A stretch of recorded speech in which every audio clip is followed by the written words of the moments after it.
Om Namo Bhagavate Vasudevaya. Om Namo Bhagavate Vasudevaya. Om, I bow to the Lord Vasudeva. Joy to you, friends. In the second chapter,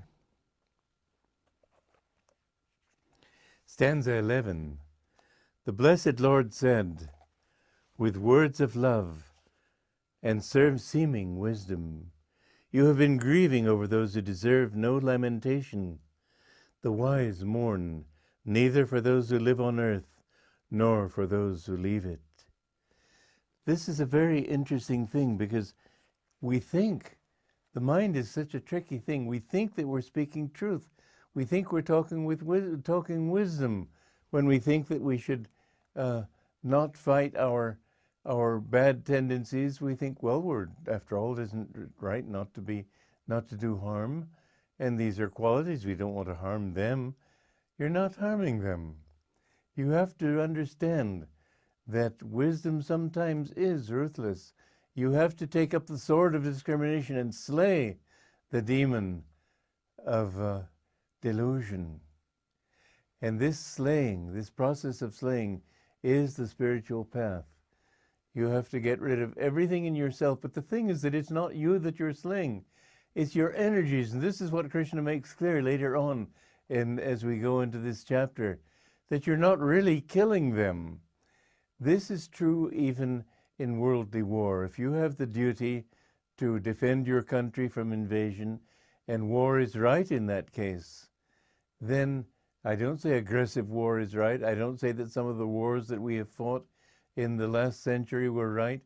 But if you're fighting to defend truth and defend your own country, this is right. But the thing is that we must understand that those qualities must be slain. And in slaying them, you don't slay anything. You just slay that energy. You redirect it, as I said last time. In other words, even in battle, when you kill somebody in battle, you don't really kill him. Do you know how old you are? You are as old as God. You're coexistent with him. He sent you out into this world for a series of a few incarnations, like a few billion incarnations. But sooner or later, you've got to go back to him. You're wandering in this delusion, which he has made tempting. It's a good show, but it's very attractive. But sooner or later, you begin to see that every gain reaches disappointment. Every plus is canceled out by a minus. You realize that you've got to fight this, but then you have to get rid of those things in yourself.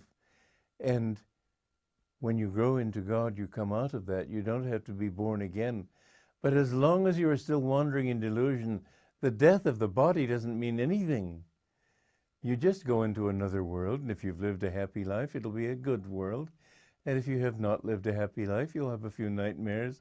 But sooner or later, you'll have to come back to this world, because as long as there's the least little desire in your heart, you have to satisfy it. One time I said to my guru, even the desire for an ice cream cone?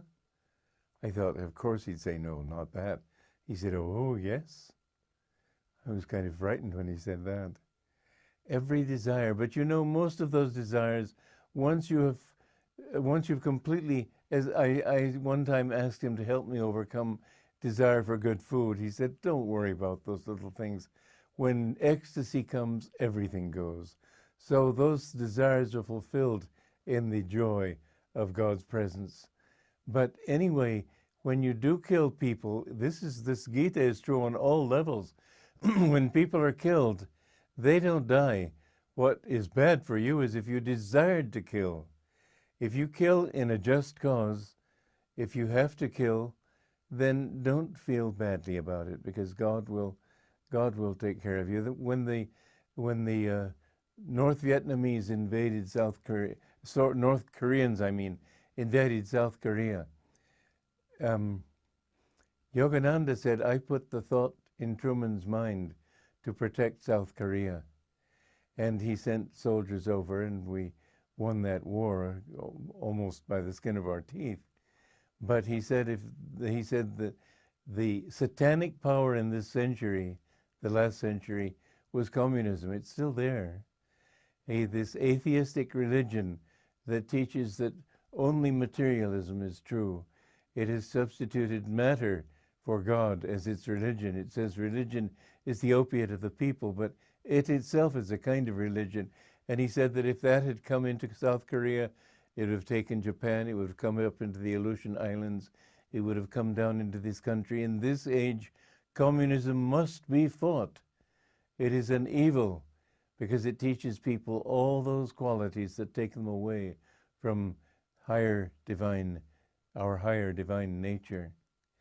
And so it's not evil sociologically only, evil spiritually much more so. But the thing is that there was somebody who was saying, but don't they get bad karma fighting against the communists there in Korea? And Master said, no bad karma. If you act in the right way, you have to have the right attitude too.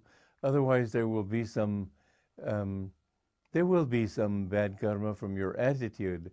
But in the act itself, there is no bad karma in slaying evil in this world. Remember that as a comfort in times to come when there will be world war again. Don't think that we're out of it. Anyway, the point is that when we have overcome these qualities in ourselves, they too don't die. Your selfishness is transmuted and becomes unselfishness. It becomes the thoughts that you wanted this for yourself, now you want it for everybody. And all those qualities, they will be transmuted in ecstasy and in divine vision. So, nor are we in this world for the first time, I, you, these royal ones, whose possible death you lament.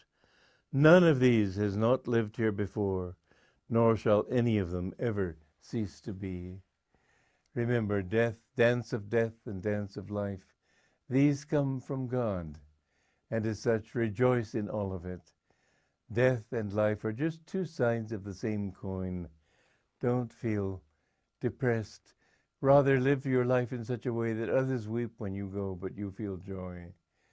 Live in such a way that you help other people. Live in such a way as to bring joy to other people. And when you leave this world, you will go either into God or into a higher astral sphere where you mix with the angels. And how long you remain there or how short, that is another matter. But more and more tastes of that realm will make you decide in your own subconscious, I want that, I don't want this world. From a child, I've always felt that world was more real than this world. It is the higher world of your own present state of consciousness. You're an exile in this world. When you go back, you're going home. Joy to you.